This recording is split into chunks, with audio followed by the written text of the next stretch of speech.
ini dijadikan mainan oleh semua presiden Amerika. No exceptional. Nggak ada pengecualian sama sekali. Semua presiden di Amerika yang terpilih, pasti dia langsung menunjuk konflik atau dia membuat konflik dengan dalih mendamaikan, dengan dalih dia itu ingin membangun konstruksi perdamaian di Timur Tengah. Selalu dia mainkan isu-isu itu. Apa kemudian fungsi Indonesia? Nggak ada. Nggak usah masuk ke wilayah itu. Ngapain sih? Nanti presiden Amerika berganti, mereka juga akan memainkan isu Timur Tengah juga.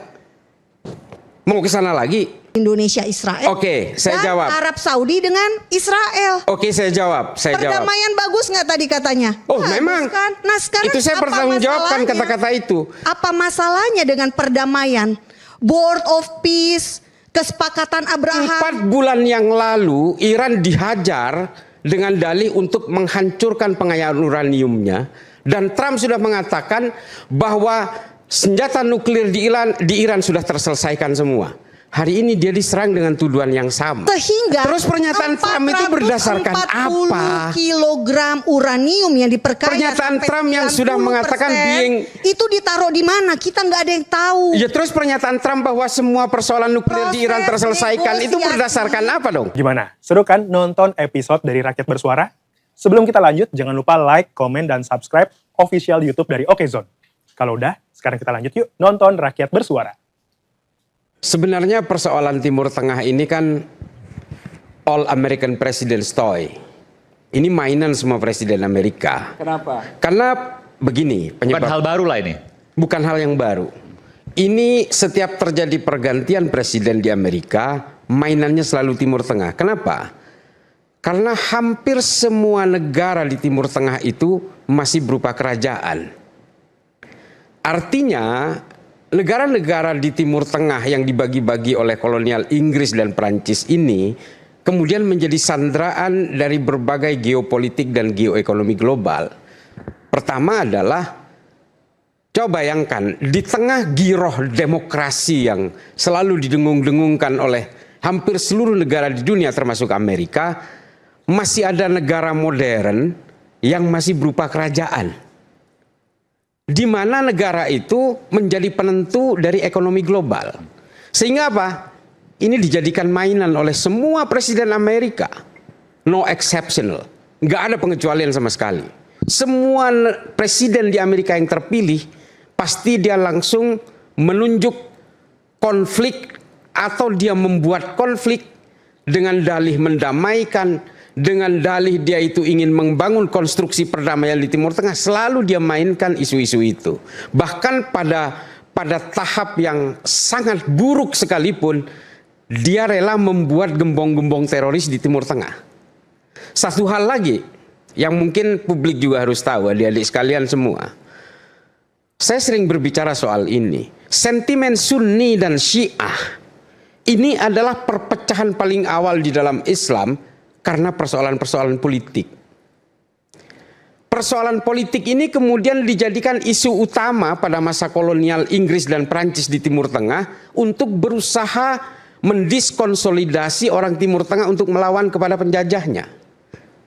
Nah, ini kemudian yang menjadi persoalan-persoalan kemudian, isu ini yang dihantarkan kepada sarjana Indonesia yang bersekolah ke Timur Tengah, kemudian ini dijadikan doktrinal bahwa Syiah itu kafir, Syiah itu bukan Islam dan seterusnya. Sehingga apa?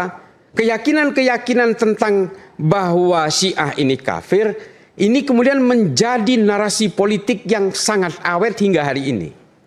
Persoalannya adalah ketika ada satu-satunya negara Syiah yang berani melawan Amerika dan Israel, orang-orang yang selama ini mengkafirkan Syiah itu ingin berdiri di mana? Sementara Arab Saudi dan hampir semua negara-negara Timur Tengah ini justru bergandengan tangan dengan Amerika dan juga Israel di situ. Ini kan menjadi persoalan yang paling utama hari ini. Lalu apa kemudian fungsi Indonesia? Nggak ada. Nggak usah masuk ke wilayah itu. Ngapain sih? Nanti presiden Amerika berganti, mereka juga akan memainkan isu Timur Tengah juga. Mau ke sana lagi? Udahlah, kita fokus, nggak usah masuk ke wilayah pertempuran orang lain, fokus pemulihan bencana yang di Aceh. Fokus kepada shortage-nya APBN, fokus kepada MBG yang acak adul. Saya udah bicara di mana-mana soal ini. Udahlah, Presiden Prabowo tidak memerlukan stage of Hall of Fame. Nggak perlu panggung, nggak usah, jadilah panggung buat rakyat Indonesia. Bung Islah, tapi tadi soal Selat Hormuz yang bisa menyebabkan emak-emak marah, piring menjadi kencang, itu kan punya kebutuhan untuk dalam... Ya ini kan persoalan mitigasi. Memang kebutuhannya itu kalau Presiden Prabowo ke sana seolah-olah akan menyelesaikan persoalan. Yakin nggak setelah itu tidak ada konflik lagi di sana? Ini kan tidak menyelesaikan masalah. Yang harus diperkuat adalah konstruksi ekonomi Indonesia dengan berbagai mitigasi-mitigasinya. Kita jangan fokus ke sana. Ini mohon maaf, kadang-kadang saya juga melihat komen-komen di media sosial itu saya ketawa sendiri. Ini sama seperti ini sama seperti John Key lagi berantem dengan Hercules, tiba-tiba Daus Mini mau mendamaikan gitu. Saya geli gitu baca begituan itu, tapi that's the fact gitu. Artinya apa? Kalau kemudian kita paham situasi di Timur Tengah itu, tolong dicatat, Iran itu bukan Arab. Dan Iran itu adalah negara dengan peradaban terkuat di Timur Tengah. Peradaban terkuat? Ya. Tertua. Mulai dari Alexander the Great, dia nggak pernah dijajah loh.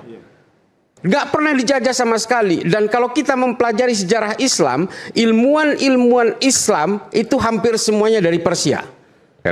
Al-Khawarizmi, Al-Biruni, Al-Zahrawi, bukan Bahrawi, bukan. Ibnu Sina, itu semua dari sana. Imam Al-Ghazali, ini pemikir-pemikir hebat polimet pada masanya. Dan dia tidak pernah dijajah. Umat Islam aja mau menundukkan berkali-kali ke daratan Persia itu susah minta ampun. Karena dia didukung oleh geografi yang menjadi barrier dari setiap agresor ke sana. Dan dia, Iran, diembargo dari sejak revolusi tahun 79. Apa yang terjadi? Dia menjadikan embargo itu sebagai zona nyaman yang tidak bisa diakses dan tidak bisa disentuh oleh dunia luar sehingga dia bisa berkreasi, berinovasi dalam berbagai teknologi.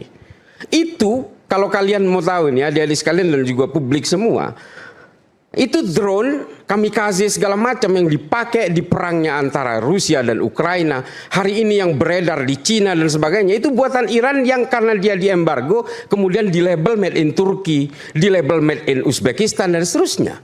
Itu buatan Iran semua. Dan Iran ini memang pintar bermain di wilayah abu-abu karena dia kelamaan diembargo. Artinya apa?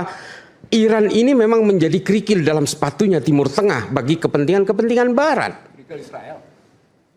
Ya, termasuk Israel dan kepentingan Israel di situ. Jadi, kalau kita sudah tahu dengan konstruksi berpikir seperti itu situasi di Timur Tengah, Pak Prabowo ke sana mau ngapain? Karena ini mainan kata Bang Rocky. Kalau kemudian Pak Prabowo ke sana kemudian terjadi whole state of war, terjadi penundaan perang, ada delay perang. 2 minggu kemudian dimainkan lagi trigger itu dan mereka perang lagi. Menyelesaikan masalah enggak? Enggak. Ini kan hanya pergantian-pergantian pemain mulai dari Irak, mulai dari perang Irak-Iran, sampai ke ISIS, sampai ke Al-Qaeda, sampai kemudian hari ini kan mainan-mainan Amerika yang sebenarnya supaya dia menjaga negara-negara monarki yang sebenarnya sudah tidak up to date lagi dengan sistem politik hari ini. Dan ini dimanfaatkan betul oleh Amerika, hegemoni of powernya di Middle East itu kemudian terjadi. Saya kira itu saja sih kalau saya sih. Jadi adik-adik sekalian menyikapi ini jangan terlalu ruwet-ruwet kita. Perang di Iran, perang antara Israel dan Iran dan sebenarnya. Satu hal yang saya minta, jangan hubungkan ini dengan kitab suci. Tidak ada kitab suci yang menghalalkan perang. Tidak ada kitab suci yang meminta para pemeluknya, para penafsirnya untuk membunuh orang lain. Tidak ada. Maupun yang dilakukan Iran ataupun dilakukan Israel. Tidak ada kitab suci yang menghalalkan perang, tidak ada yang menghalalkan pembunuhan. Karena apa? Ketahuilah Muhammad, kata Allah di dalam Al-Quran, perdamaian itu adalah kemenangan yang paling nyata. Nah. Ya, kalau soal permainan, saya kurang setuju dengan pendapat Pak Islah. Kenapa? Karena begitu rezim Ayatollah Khomeini, enggak, yang terakhir ini katanya isu Timur Tengah itu adalah permainan dari setiap presiden Amerika. Oke. Nah, waktu Ayatollah Khomeini yang pertama menjungkal monarki Iran, Shah Reza, tahun 1979, apa yang terjadi dengan diplomat dan staf kedutaan besar Amerika di Teheran? Mereka disandera selama 444 hari. Ada berapa yang disandra? 53. Ini dilakukan begitu rezim Syiah Iran berkuasa. Iran akhirnya berganti dari monarki menjadi Republik Islam Iran.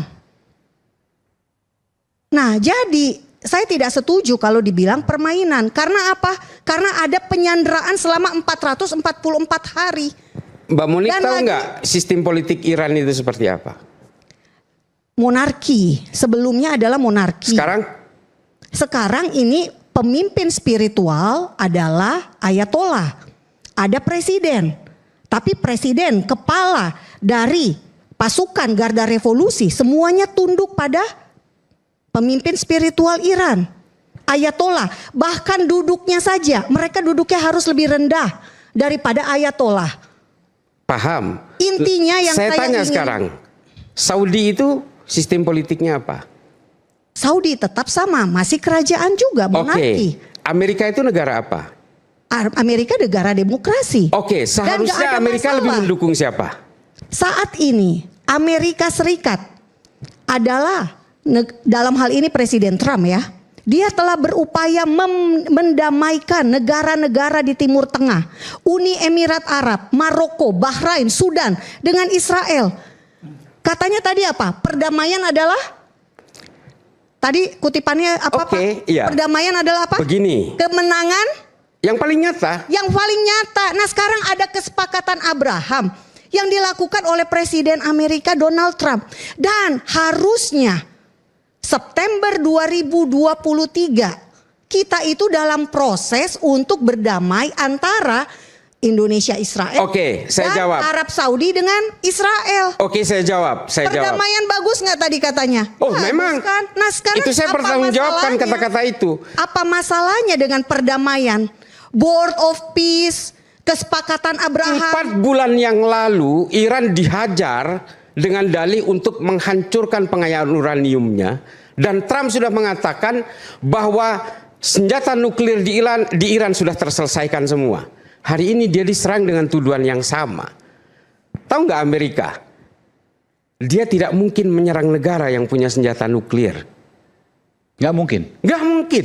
Kalau saya takut kepada pistol, saya tidak akan ngajak polisi untuk berantem dengan saya. Artinya senjata nuklir tadi disebutkan oleh Pak Iskandar nggak ada di Iran. Mas Bagaimana Aiman, tidak ada? Rusia saja mengakui ahli nuklir mereka ada pengayaan di Baku uranium Shar. memang ada, diakui juga oleh Iran. Iya, Badan Sekarang Atom begini. Internasional tidak bisa masuk ke Iran, Bapak. Tidak bisa mengecek kenapa, Bang? persediaan uraniumnya. Gini peta posisinya. Pengayaan uranium itu tadi yang jumlahnya sudah sampai 404 gitu ya, kilogram. Gitu ya, 440 gitu ya, jumlahnya sekitar itu. Tapi untuk menjadi senjata nuklir, dia masih butuh waktu lagi. Nah, itu yang dicegah oleh tadi Badan Nuklir Internasional, dicegah. Udah diterima sebenarnya sama Washington fakta itu. Sudah diterima. Tapi tiba-tiba si Israel berubah sikap. Lagi-lagi ini kan persoalan-persoalan politik Timur Tengah yang kemudian dijadikan trigger berbagai isu. Potensial isu itu semuanya dimainkan. Jadi ini maksud saya. Kalau Trump ketika itu sudah mengatakan persoalan nuklir di Iran itu sudah terselesaikan, being obligated, artinya apa? Seharusnya tidak ada dong serangan ini. Artinya Serangan ini terjadi karena apalagi Badan Atom Internasional tidak bisa menginspeksi dampak dari serangan Juni 2025. Sehingga Terus pernyataan Trump itu berdasarkan apa? 40 kilogram uranium yang diperkaya Pernyataan sampai Trump yang sudah 90% mengatakan itu ditaruh di mana? Kita nggak ada yang tahu. ya terus pernyataan Trump bahwa semua persoalan nuklir di Iran Proses terselesaikan itu negosiasi. berdasarkan apa dong? Jadi proses negosiasi berjalan. Jelaskan apa kita Pertama, bahas nanti Omar. selepas jeda. Tetaplah bersama kami di Rakyat Bersuara. Oke.